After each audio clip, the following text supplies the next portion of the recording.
Welcome to HR Tech Europe 2018. It's a pleasure to be here with Markus from Siemens. Hello. Thank you for your time. Markus, to start with, could you introduce yourself and tell us about your professional background? Sure.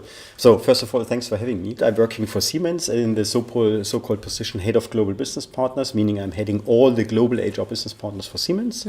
I'm 20 years now with Siemens in different roles, so I have been in different roles in HR. I'm very passionate about HR, and therefore I'm happy to be here at this conference.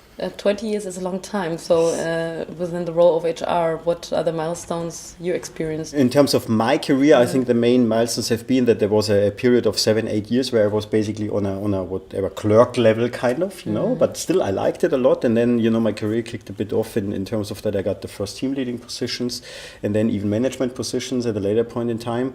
And if I look at the external developments, then I have to say 20 years ago, HR has been applied, I think, in a kind of clerk way. People just requested more or less process work. Today, it's, I think, completely different. We talk about things like coaching, mentoring, really strong talent development, the war of talents and stuff like this, which is much more complex than the challenges 20 years ago. So what are the current challenges you're facing in your working environment? Mainly, it's, I think, transformation stuff, because our company is transforming a lot. It needs to adapt to the VUCA world, what's going on outside, to different market developments, to more tough market environments. So we talk a lot about culture change. And I see that even leaders get challenged much more than they got challenged many years ago. So therefore, there's a lot more need for coaching. And then last but not least, the digitalization adds a lot of challenges to our daily work. Speaking of the digitalization, there are many words like automation, robots, AI, currently also known in the HR sphere. How are they shaping the future? What does the future of HR look like to you? Honestly, I believe that AI will have the biggest impact in terms of what we feel or what we are afraid of today, because I believe AI will eat up a lot of our current HR jobs and also other jobs, but just focused on HR for a minute.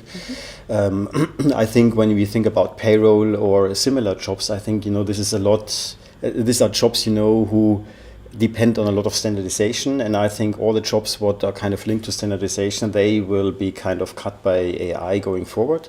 But I think also these people don't need to be afraid of, because I think there will be many other jobs which might come up through artificial intelligence, because I think what AI can do is, again, replacing standardization.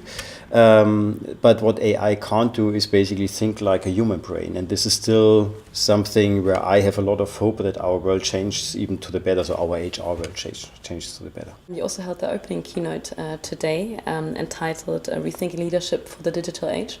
What were the 3 main takeaways? I tried to focus on leadership and how this will be affected by digitalization.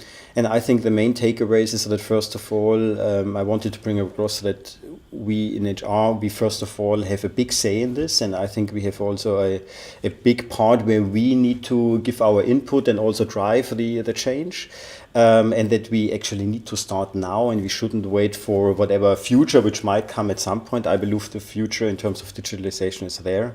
And last but not least, I also think in terms of leadership behavior, one of my messages was that many things like, for instance, decision making, which I would consider as traditional leadership skills, they will not go away. But on top of that, we need leaders who are able to manage an ecosystem, who are culture architects or stuff like this. So there is many additional things which come on top of the skills what a leader needs to bring along. So what is your impression of the event so far, and what are you hoping to take away at the end of the day? So unfortunately, I was not there yesterday night, but I heard already that the icebreaker session was cool and funny, and also interesting conversations. In the morning, I had already some contacts with some other participants, and it was an easy talk, and I see that there's many HR professionals here around, so I'm looking forward to the next hours to come. Great. Thank you for the interview and your time, Markus. My pleasure. Thank you.